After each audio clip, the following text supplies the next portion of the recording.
Hi friends, welcome to cine family 2. Karthika Deepam serial star మా ఛానల్లో ఒకప్పుడు ఎంత పెద్ద బిగ్గెస్ట్ హిట్ను అందుకుందో మనందరికీ తెలిసిందే.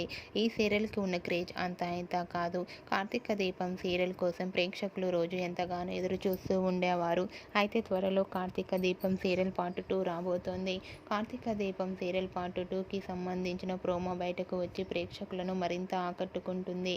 కార్తీక దీపం సీరియల్ హీరో నిరుపమ్ పరిటాల కార్తీక్ క్యారెక్టర్లో నటిస్తూ మంచి సక్సెస్ను అందుకున్నారు. అయితే రీసెంట్గా కార్తీక దీపం సీరియల్ పార్ట్ 2లో కార్తీక్ షూటింగ్ లొకేషన్ లేటెస్ట్ ఫొటోస్ను షేర్ చేశారు. ఆ ఫొటోస్లో కార్తీక్ చాలా సరదాగా హ్యాపీగా ఎంజాయ్ చేస్తూ కనిపించారు. ఆ ఫొటోస్ చూసిన వారంతా eagerly waiting this Karthika Deepam serial part 2 అంటూ కామెంట్స్ పెడుతున్నారు. మీకు కూడా Karthik shooting location latest photos మీకు నచ్చినట్లయితే మీ అభిప్రాయాన్ని మీ కామెంట్ రూపంలో తెలియజేస్తూ లైక్ చేయండి, షేర్ చేయండి. మరిన్ని ఇంట్రెస్టింగ్ అండ్ లేటెస్ట్ అప్డేట్స్ కోసం మా సినీ ఫ్యామిలీ 2 ఛానల్